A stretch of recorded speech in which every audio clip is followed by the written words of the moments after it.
Bill Wilson é o fundador do Alcoólatras Anônimos. Então eu tenho aprendido muito com o Bill Wilson. Então, o que acontece? Dos 100 alunos que eu tive no primeiro semestre, 80 me perguntaram: Nepô, como eu faço para mudar meu chefe? Nepô, como eu faço para mudar meu diretor? Nepô, como eu faço para mudar o gerente?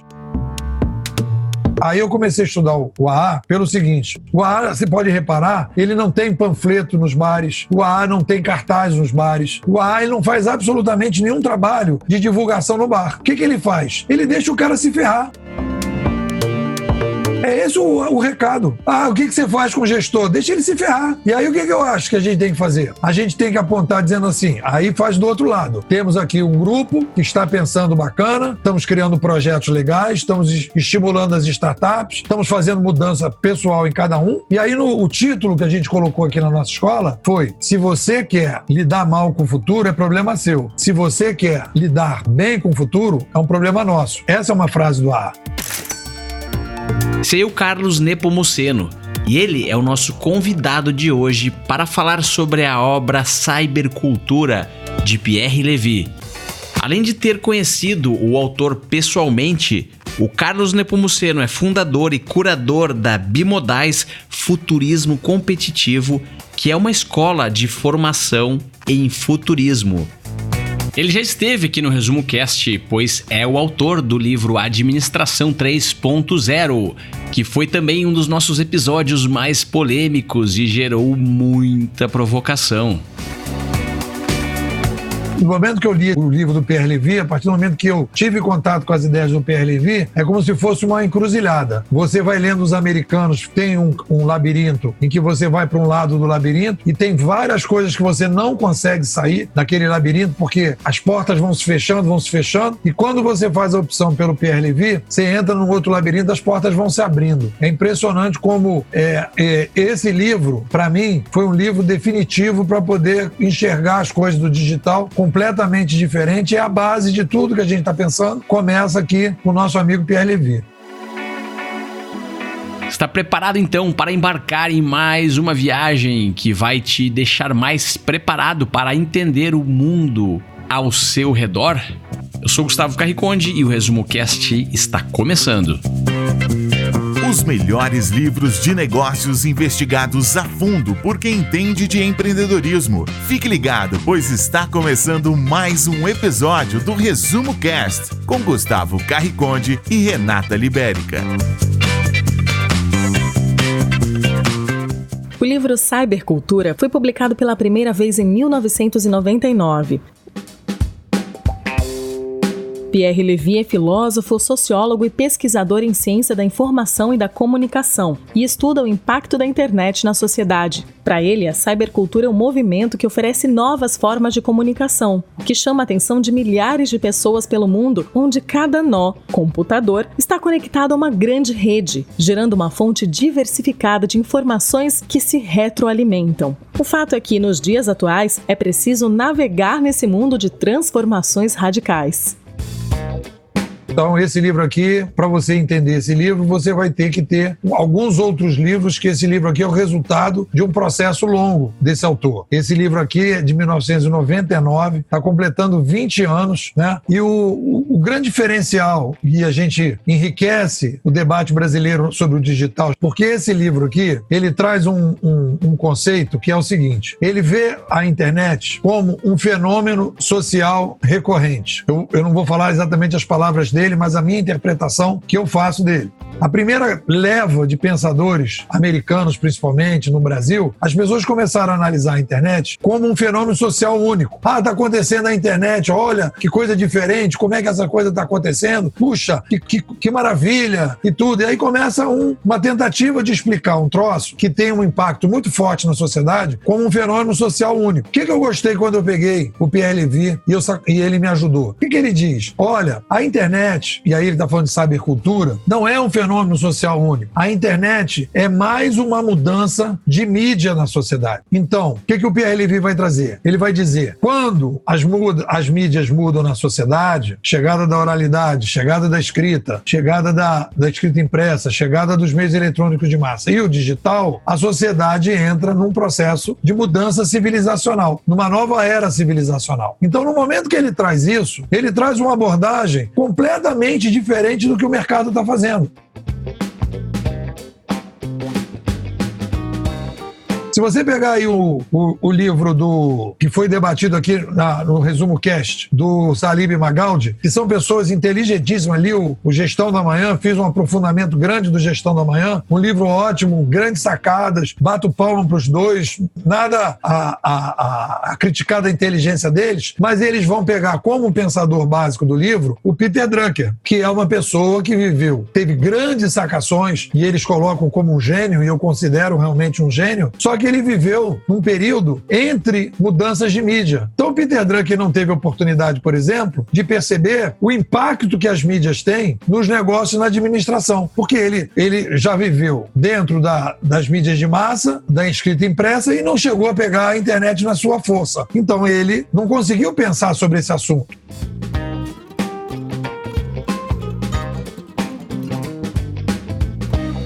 Então, para entender melhor, pense numa escola como um conjunto de paradigmas, um conjunto de modelos e conceitos que servem para explicar uma determinada coisa.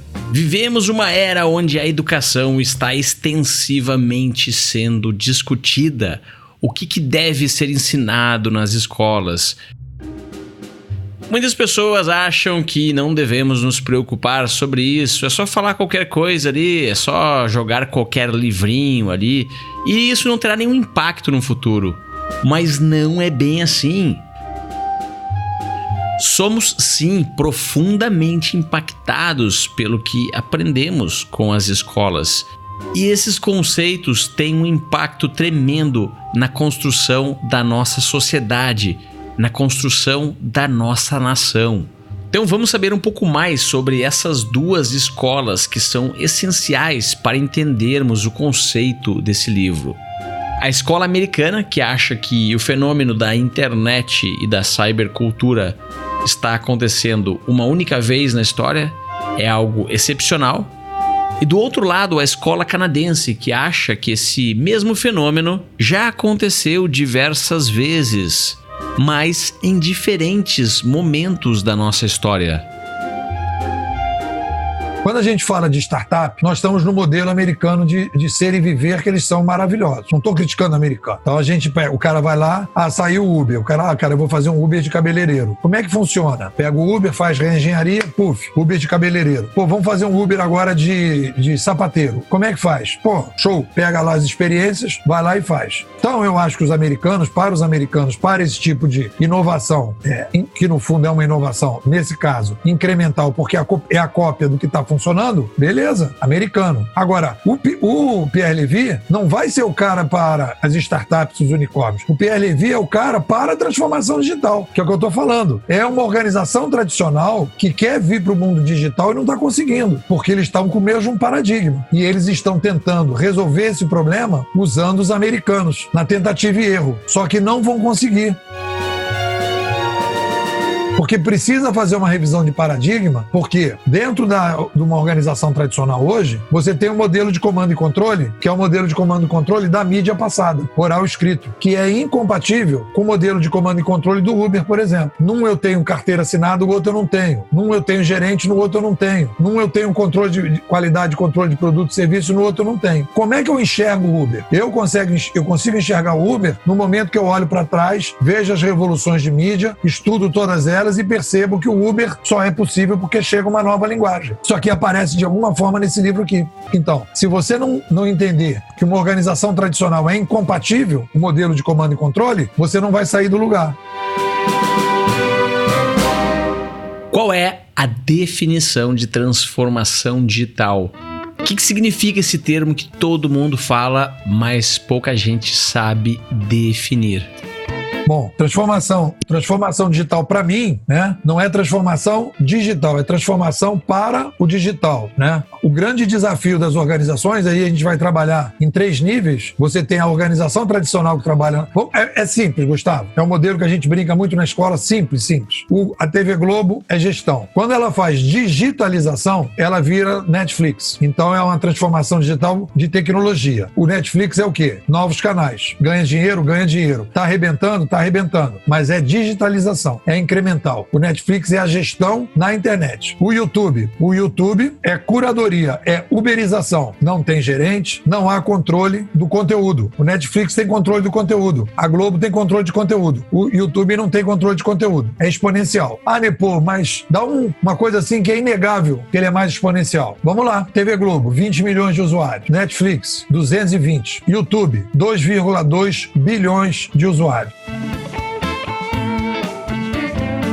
Então aí a gente está separando bem. O que é a transformação digital? Tem 3 pedaços aí. Existe uma transformação digital que é digitalizar, ok, tem que fazer. Existe uma outra transformação digital que é uberizar. Para uberizar tem que terminar com o comando-controle antigo. E é aí que as organizações tradicionais não conseguem sair. Elas estão agarradas ao comando-controle. Eu já tenho dito várias vezes aí nessas nossas discussões bimodais que o problema das organizações tradicionais não é tecnológico, é psicológico. Abandonar o antigo modelo de comando e controle.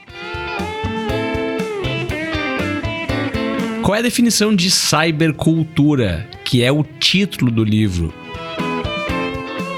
A ideia que está por trás desse conceito de cybercultura é a ideia que vem lá de trás do McLuhan, que é o filósofo canadense, que é o pai, né? Digamos assim, o pai do Pierre Levy é o McLuhan. E eu sou neto do McLuhan e filho do Pierre Levy, né? Então, o McLuhan tem uma frase famosa dele que ele diz que nós criamos as tecnologias, as tecnologias nos recriam. Então tem toda uma ideia que você não pode falar de cultura e tecnologia separado.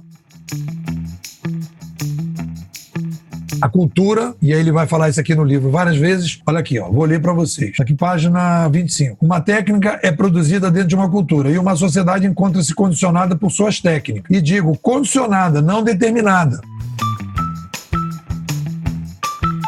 Então, no momento em que eu começo a me relacionar com o WhatsApp, todo mundo se relaciona via WhatsApp, o WhatsApp condiciona as relações que vão se estabelecer. Ele não determina o que você vai fazer, com quem você vai namorar dentro do WhatsApp, com que grupos você vai fazer a relação. Mas no momento que você está no WhatsApp, automaticamente, a maneira que você se relaciona com as outras pessoas muda. Você passa a poder mandar áudio, mandar vídeo, poder participar, discutir com as pessoas, etc. E isso faz com que você comece a pensar de forma completamente diferente e agir de forma completamente diferente. Bom, então, o que a gente tem, o McLuhan, quando ele fala essa frase, o meio é a mensagem, ele quer dizer o quê? Que o meio, a mídia, né, também é a mensagem. A forma importa. Não é só uma questão. A internet chegou e o importante é ver o que está acontecendo, o que as pessoas estão falando na internet. Não. A própria internet, como forma, ela formata as pessoas. E a formatação de um aluno pela internet se torna incompatível para ele ir para a sala de aula. A formatação de um eleitor, quando ele entra na internet, com tudo que a gente está vivendo, fica incompatível com o modelo atual da política. Então, a gente está sendo reformatado enquanto população porque essa mudança está acontecendo. Aí ele coloca aqui, que eu acho que é interessante, como marco, né, na página 25 também, ele diz: o estribo condicionou efetivamente toda a cavalaria e indiretamente todo o feudalismo, mas não os determinou. Porque o que ele explica? Quando o cara andava a cavalo, sem estribo, ele não conseguia colocar armas nos cavalos. Ele caía. Eram armas leves. Quando botou o estribo, o cavalo passou a carregar armas mais pesadas. Então, a partir dali, você mudou a maneira de pensar o exército. Então são exemplos desse tipo que modificam. Aí o cara vai falar, putz, esse resumo cast está uma viagem total, não estou entendendo nada para minha vida operacional. Que inclusive eu vou fazer essa sugestão aqui, não usar mais o conceito prático, porque filosofia é prática, teoria é prática, metodologia é prática e operacional é prático, né? Então eu digo assim, o pessoal que é mais operacional deve falar, pô, mas isso aí serve para quê? Serve para a seguinte ideia: você tem que entender que a revolução que a gente está passando, ela é motivada pela tecnologia, mas ela está alterando fortemente a tecnocultura. Então, quando você pensa em fazer transformação digital, você tem que pensar numa transformação digital tecnocultural, com fortes dificuldades psicológicas. E quando o cara que é empreendedor, e eu tenho trabalhado também com empreendedores, o que acontece? A cabeça do empreendedor é uma cabeça, por mais que ele diga que quer ser empreendedor, ele ainda está com a cabeça, com a mentalidade da carteira assinada. Ele ainda está com a mentalidade da regularidade. Ele ainda está com uma série de formatações que ele teve na escola, na educação, na família, etc. Então ele também tem um desafio psicológico para entender o que é ser empreendedor no mundo digital. O que é, de repente, em vez de pensar em montar um negócio tradicional, uberizar alguma coisa. Existem várias oportunidades de uberização. Não, o cara, o que ele quer fazer? Montar uma sala, colocar não sei quantas pessoas na sala, montar um negócio enorme, controlar os produtos e serviços. Quando um cara que estiver do lado dele está pensando em uberizar, não ter carteira assinada nenhuma, não controlar a qualidade de nenhum produto. Então, essas visões, para onde o mundo está indo, a importância da uberização, que tem, o início de tudo é nesse livro aqui, e nos livros do Pierre Levy e do Mark Luan, a gente consegue enxergar mais longe. Se você ainda está confuso e não sabe exatamente o que significa uberizar, então volte lá no episódio número 3 da segunda temporada, o episódio T203 do Resumo Cast, e lá no livro de autoria do próprio Carlos Nepomuceno, ele explica com detalhes o que é esse termo uberizar. O livro é Administração 3.0.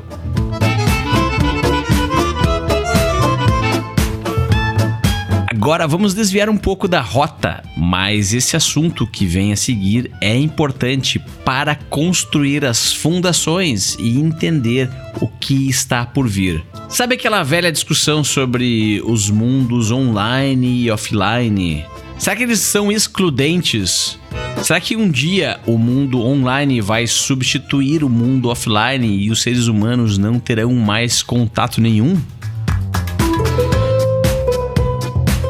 Então, olha só, Gustavo, quando você estava falando ao telefone, aquele telefone preto bem antigo aqui que tinha, que a galera não conhece, o pessoal mais novo não conhece, era o telefone da Telege preto, tinha na casa da minha avó, e os técnicos da telefone queriam lá trocar, porque aquilo valia dinheiro e ela não queria que trocasse, né? Aí a pessoa está falando com outro na linha, né, no telefone. Aí você vai falar, eles estão numa conversa real ou virtual? Real. Quando eu estou no WhatsApp com uma outra pessoa, é real ou é virtual? Então, o que acontece? As pessoas, na verdade, elas estão estranhando o fato de você, né, estar se relacionando com outras pessoas através de aparelhos. Mas sempre foi assim. Vamos lá. O papel impresso, o livro é completamente, digamos, online. Se a gente fosse pensar, o cara tá aqui, né? O cara tá aqui sentado dentro do ônibus, aí abriu lá o livro Fernando Pessoa. Começou a viajar na maionese. Ele tá online ou ele tá no real? Tá no real. Então, a verdade é que como a gente estranha, a gente começa a separar. Nesse livro aqui do Pierre Levy, ele até fala, tem uma frase que ele fala isso, que ele diz o seguinte, quanto mais rápida tá aqui, ó, página 28, quanto mais rápida é a alteração técnica, mais nos parece vir do exterior. Então, essa ideia do virtual e real é uma delas. Eu tenho um exercício que eu brinco com os meus alunos, que quando eu falo que a gente é uma tecnoespécie, aí geralmente alguém sobe esta manca lá e diz que ela não é uma tecnoespécie, que ela é natureba. Aí eu digo assim, tá, vamos fazer um teste natureba com você. Como é que você vai para sua casinha de campo? Eu vou de Jeep. Não, de Jeep você não vai poder ir porque Jeep é tecnologia. Eu vou de botinha. Botinha também que é tecnologia. Eu vou pelada. Pelada pelo meio do mato porque a estrada é tecnologia. Vou em cima do cavalo. Cavalo sem sela, sem arreio, sem nada. Vai pelada, em cima do cavalo. Chegando lá não pode passar pomada. Pomada é tecnologia.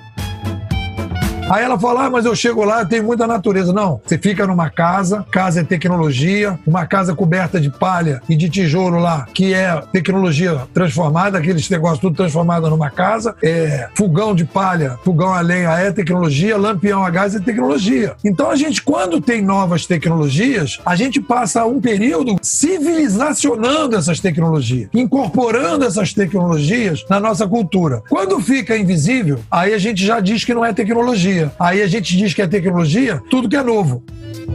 Lá você pega lá o Jornal Valor, aí tem um setor lá, tecnologia. Ah, tá, falar de avião não é tecnologia, é aviação. Falar de trator é agronegócio. Mas quando você fala de celular e de computador, aí você está falando que aquilo ali é tecnologia. Então, o avião não é tecnologia? O trator não é tecnologia? Não, porque é uma tecnologia nova. Então, nós temos um preconceito, uma adaptação que ainda não foi feita em relação a essas novas tecnologias. Então, essa ideia de virtual, que está questionada aqui também no livro, essa ideia de virtual e real, online e presencial, isso não existe. Isso não existe. Resumo Cast. Livros para empreendedores. Vamos ver algumas passagens importantes nas palavras do próprio autor. Pensar a cybercultura. Esta é a proposta desse livro. Em geral, me considero um otimista. Estão certos. Meu otimismo, contudo, não promete que a internet resolverá em um passe de mágica todos os problemas culturais e sociais do planeta. Consiste apenas em reconhecer dois fatos. Em primeiro lugar, que o crescimento do cyberespaço resulta de um movimento internacional de jovens ávidos para experimentar coletivamente formas de comunicação diferentes daquelas que as mídias clássicas nos propõem. Em segundo lugar, que estamos vivendo a abertura de um novo espaço de comunicação e cabe apenas a nós explorar as potencialidades positivas desse espaço nos planos econômico, político, cultural e humano.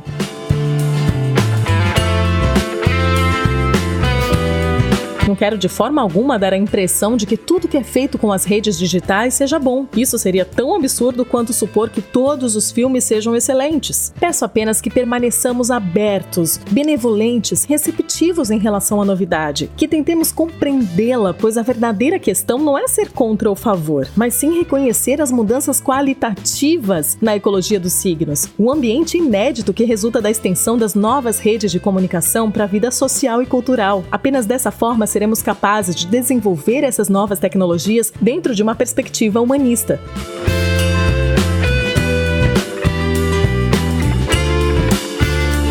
Primeira parte, onde começo colocando o problema do impacto social e cultural de todas as novas tecnologias, fornece uma descrição sintética dos grandes conceitos técnicos que exprimem e sustentam a cybercultura. Ao ler essa primeira parte, o leitor terá em mente que essas técnicas criam novas condições e possibilitam ocasiões inesperadas para o desenvolvimento das pessoas e das sociedades, mas que elas não determinam automaticamente nem as trevas nem a iluminação para o futuro humano.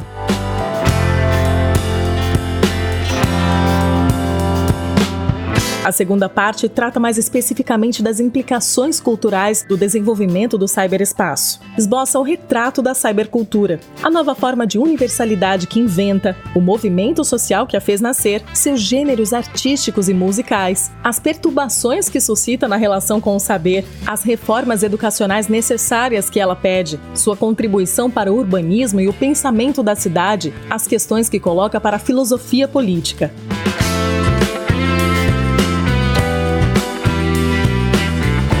A terceira parte, por fim, explora o lado negativo da cybercultura, por meio dos conflitos e das críticas que sempre provoca. Nessa parte, trato dos conflitos de interesses e das lutas de poder que se desenrolam em torno do cyberespaço. As denúncias, por vezes, muito virulentas contra o virtual, as sérias questões da exclusão e da manutenção da diversidade cultural frente aos imperialismos políticos, econômicos ou midiáticos. Agora, para você que é um empreendedor e também trabalha em uma empresa, um intraempreendedor, e as pessoas na sua organização já estão discutindo sobre esse papo de transformação digital. Como lidar com essa situação? O que é que você precisa entender? O que é que você precisa saber para não ser engolido pelo mercado? Então, você que é empreendedor, tá aí, tem empreendedor. Você é um cara dentro de uma empresa que está se falando de transformação digital. O que você precisa? As pessoas não sabem disso, mas eu vou dizer o que vocês precisam. Vocês precisam escolher uma escola de futurismo. Como assim, Nepô? Vocês precisam escolher uma visão de futuro baseado em algum pensador que consiga ter uma visão mais sofisticada do que está acontecendo. Quando o cara fala transformação digital, olha só a palavra, Gustavo. Trans é uma coisa que você está entre uma coisa e outra. Transporte, eu levo uma pessoa de um lado para o outro, né? Transsexual, é uma pessoa que tem dois sexos, que você tem dois sexos. Transamazônica, eu cruzo a Amazônica de um lado para o outro. Então, transformação é o trans. Então, eu tenho uma formação que é hoje, que o cara diz, não tá legal, tem que mudar. Eu pego uma ponte, que é a ponte trans, e vou para a nova formação. E a pergunta é, quem é o autor? Quem são os pensadores que vão te guiar nesse processo trans?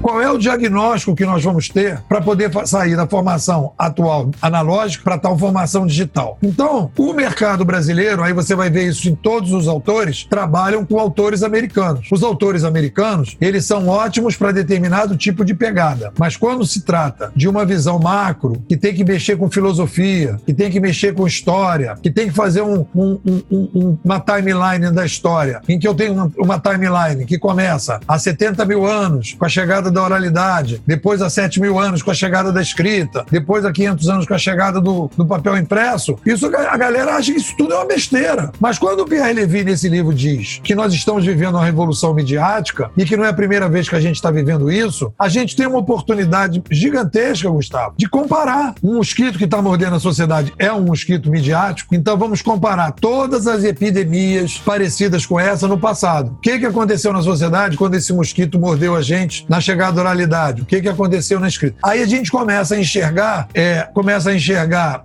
repetições, começa a enxergar mudanças, começa a enxergar padrões, começa a enxergar aquilo que não muda, o que provavelmente vai mudar, e aí você começa a fazer uma projeção de futuro de mais longo prazo e mais consistente. Então, todo cara que quiser ser um futurista no Brasil, isso é minha opinião, é minha aposta, todo cara que quer ser um futurista no Brasil, quer ser um futurista, ou pessoas que querem trabalhar com estratégia para comandar projetos de transformação digital, precisam de algo mais consistente do que os pensadores americanos, que são, segundo a filosofia, pensadores indutivos. O Pierre Levy é um pensador dedutivo. Aí você vai perguntar, gente, qual é a diferença aí, né? Pô, a indução, você parte dos dados com os mesmos paradigmas. Então eu analiso os dados, tudo que está acontecendo no mercado, mas acho que os meus paradigmas estão válidos. A dedução é um movimento contrário. Eu digo, os meus paradigmas não estão válidos, eu preciso refazer os meus paradigmas para reanalisar os dados. Então o Pierre Levy serve exatamente para essa abordagem dedutiva. Por isso que eu trabalho hoje com futurismo dedutivo. Por quê? Porque eu percebo que determinados paradigmas da sociedade precisam ser reavaliados. E isso aqui está nesse livro. Quais são os paradigmas que estão nesse livro, Cybercultura, que nos ajudam a enxergar melhor o digital?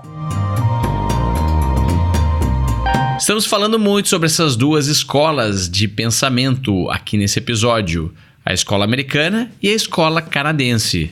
Uma com pensamento indutivo e a outra com pensamento dedutivo.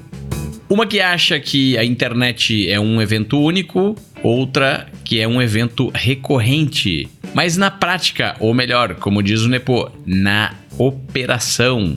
Como definir qual é a escola mais apropriada aos seus desafios, às suas necessidades? É o seguinte, qual é o teu problema? O teu problema é criar uma startup? Vai no Eric Ries, startup enxuta, espetacular, maravilhoso, entendeu? Pega essa galera toda que tá fazendo, beleza.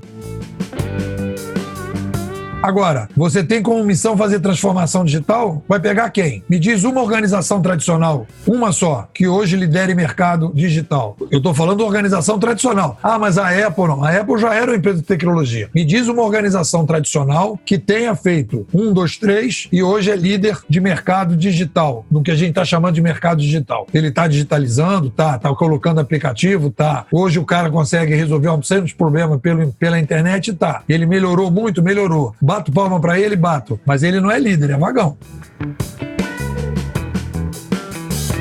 Diz que quando o sábio aponta pra lua, o tolo olha pro dedo. E o sábio olha pra lua. Aí que vem a diferença do futurismo profissional do futurismo amador.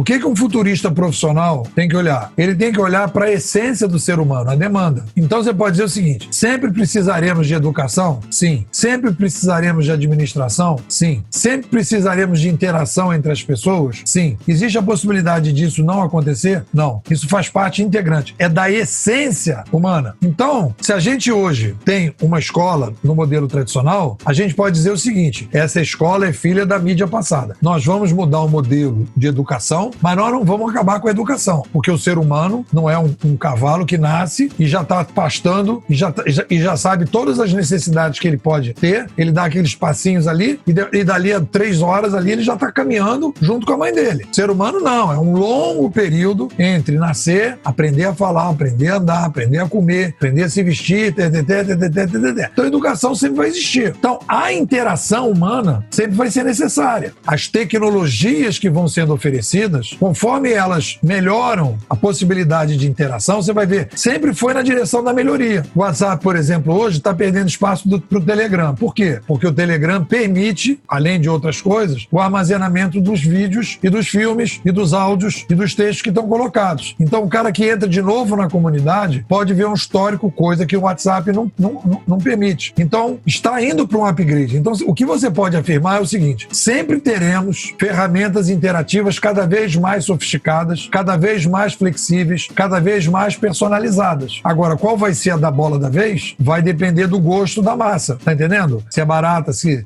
todo mundo acessa, se é leve, se permite arquivar artigo ou não, entendeu? Aí tem uma série de características, então você já pode afirmar isso. Então não pode dizer que agora tem o WhatsApp e o que vai vir no futuro? Vai vir uma outra tecnologia de interação, vai vir outra tecnologia de mobilidade. O que será essa tecnologia de mobilidade? Não sei. Virá uma outra tecnologia de energia, a mais barata possível, a mais flexível possível. Aí você pode apontar para frente. Tem que olhar para as essências, para as demandas, e não para as ferramentas que resolvem. E o problema da galera é que tá todo mundo olhando pro dedo e não tá olhando para a lua.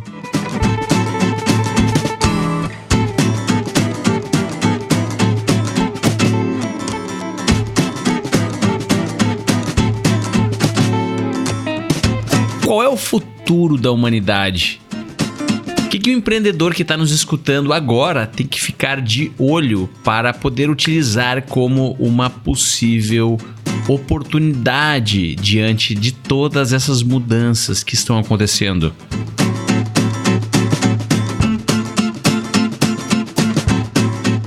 O pior, quando as pessoas fazem essa pergunta, eu digo o seguinte, Gustavo: o pior da nossa civilização já passou. O conceito que você está falando de futuro, o pior já passou. Por quê? Porque nós tivemos, e aí que eu queria falar, eu introduzi isso, por quê? Porque quando o Pierre Levy fala tudo isso, eu acrescentei no meu livro o conceito do tamanho demográfico. Essa é a minha novidade, a minha contribuição para o pensamento da escola canadense. Eu introduzi dizendo que a revolução midiática que está acontecendo, o motivo dessa revolução midiática é o fato da sociedade humana ter uma característica que é a complexidade demográfica progressiva. A gente progressivamente aumenta a população e precisa fazer revoluções civilizacionais, que é o que a gente está fazendo agora, tá certo? Então, quando você me pergunta, pô, o que você vê? Então, comparando com os outros séculos, e essa é a vantagem de ver como um fenômeno social recorrente, eu vou dizer o seguinte: o momento que nós estamos passando é um momento de renascença. Por incrível que pareça, apesar dos pessimistas, né, que estão por aí, nós estamos vivendo um momento de renascença, parecido com a chegada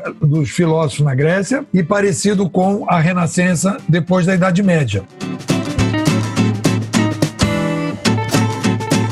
Nós estamos vivendo um período de forte introdução de novidades, um empoderamento muito forte do cidadão em termos de informação, e estamos vivendo um momento muito forte, fundamental para lidar com o aumento demográfico, que é a descentralização de poder. O que a gente vai assistir nesse novo século, como o grande norte desse novo século, é a descentralização de poder. Como, Nepô? Exemplos concretos. Eu compro meu ingresso no cinema direto, eu acesso meu banco direto, eu uso meu patinete direto, direto, eu me relaciono direto com o motorista do carro, eu alugo meu apartamento, né? Eu cada vez quero tomar mais decisões, cada vez menos eu vou ter paciência para político, eu quero começar a tomar decisões pela internet, e isso é um movimento que vai impactar mais adiante no modelo da política, no modelo da educação e no modelo dos negócios. Então você fala assim, galera que gosta de empreender aí, depois eu quero empreender, quero colocar aí uma nova empresa, pô, me dá uma dica aí, cara, vai lá. Meu irmão, mega tendência, descentralização de poder. Tudo que você apostar na descentralização de poder, tirando o intermediário, você está caminhando para a locomotiva. Quer ver um exemplo aí horroroso? Vou ter que criticar. Esses sites que tem aí de educação, o Udemy, Eduz, tu vai lá, bota lá um curso online. Aí o cara diz pra você, esse seu curso online nós estamos analisando para ver se a gente coloca na plataforma. Isso é cabeça antiga. O que eles têm que fazer? Todos os cursos entram, a responsabilidade é de quem fez o curso, e quem vai dizer se o curso é bom ou não, se o curso merece subir ou descer na plataforma, é o cliente. Isso é uberização. Isso é descentralização. Isso é distribuição de poder. Então nós estamos caminhando nessa direção. E o Uber, o Airbnb, o Mercado Livre, são apenas o que a gente chama de curadoria 1.0. Nós vamos ver agora surgir em breve os concorrentes dessa galera, que vai ser um troço mais distribuído e mais descentralizado ainda.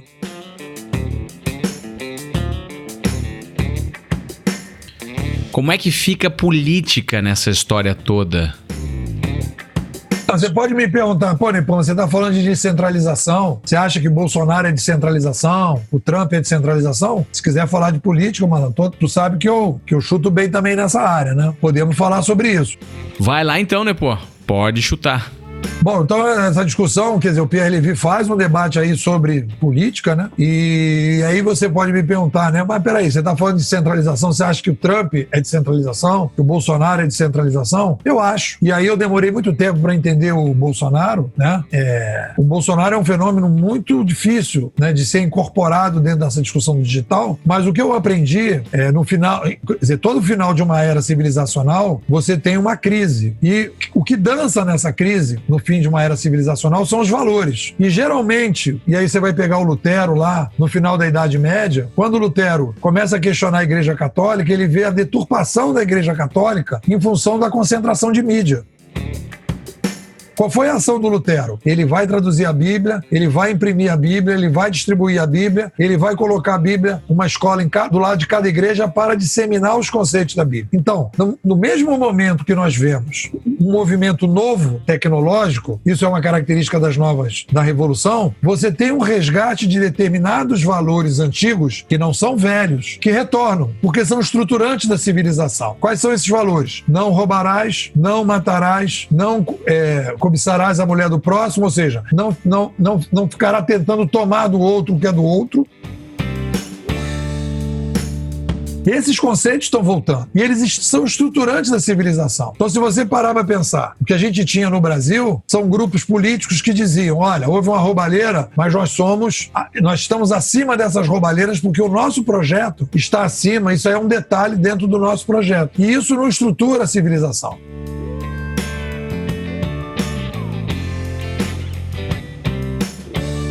A civilização precisa desses valores estruturantes como base. Então, o que está vendo nos Estados Unidos e no Brasil e no mundo de maneira geral é o resgate de valores civilizacionais antigos, que estão nos livros. Não é à toa que os religiosos têm um papel importante nesse processo. Aí você vai dizer, mas junto com esse antigo, tem alguma coisa velha que tem que ser reformatada? Tem. Então, junto com o velho, tem alguma coisa antiga. E tem alguma coisa que a gente está chamando de novo que tem a ver com modismo, que não tem nada a ver. Tirar selfie quando você está num dia maravilhoso, em vez de você tirar foto do dia, você tirar um selfie. De você estar num restaurante e todo mundo está no celular. De você estar jantando em casa com a família e tá todo mundo com o celular. Isso não é o novo. Isso são modismos que, na minha opinião, tenderão a passar. Então, a gente vai fazer uma aliança entre o que é realmente novo e essencial, que é bacana, e o que é antigo e que não necessariamente velho. Essa é a síntese do novo século e é esse o desafio das pessoas que querem fazer um século bacana. É perceber que dentro do antigo, do que o pessoal chama de velho, existe um antigo que é importante, que é renovado e que diante do novo existem coisas que é modismo que tem que ser descartadas. E é isso que vai dar essa síntese para a gente trabalhar nesse novo século aí. E o ResumoCast de hoje fica por aqui. Espero que você tenha gostado de mais essa obra para empreendedores, que você consiga colocar em prática na sua vida.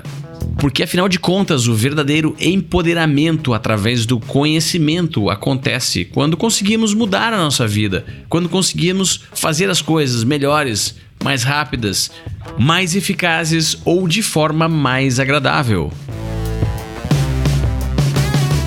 Bom, Gustavo, primeiro te agradecer mais uma vez essa oportunidade, mandar um abraço e um beijo para toda essa comunidade do ResumoCast. Boa parte dela não, um pedaço dessa comunidade eu conheço, porque também faz parte lá do nosso grupo, né? É uma galera diferente, inquieta, que está aqui ouvindo coisas, querendo ler e se informar. E aí eu queria fazer esse convite, como eu fiz na outra vez, que foi muito bem aceito, né, pelas pessoas, de você vir conhecer a nossa comunidade Bimodal. Nós temos aí o que eu brinco, né? A gente tem a receita para sair de Matrix, estamos estudando profundamente essas mudanças, mas não para vender rápido, para vender o que as pessoas querem comprar rapidamente. A gente tem um conceito, não tem pressa de vender, não quer passar por cima de tudo para poder vender. A gente está caminhando devagar, a gente já tem a primeira turma formada, a galera já começou a fazer palestra, começou a dar curso, estamos com grupos no Brasil inteiro, já temos grupos hoje no Rio Grande do Sul, no Paraná, no Rio, temos um grupo no Nordeste, né? Estamos aí em São Paulo, estamos aí nos espalhando, né? E levando uma mensagem de análise desse digital de forma mais consistente.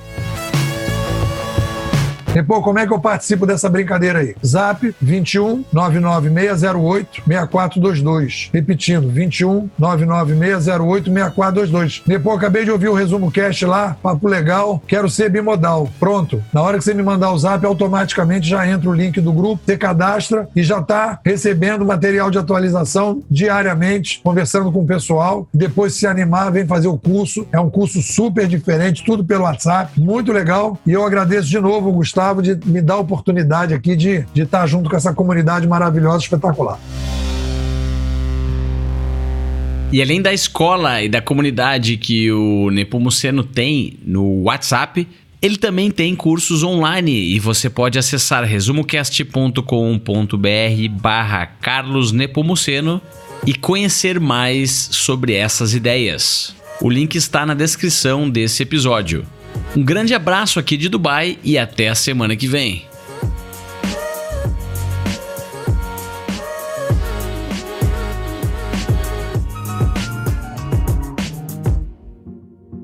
Visite resumocast.com.br e assine gratuitamente o melhor podcast do Brasil.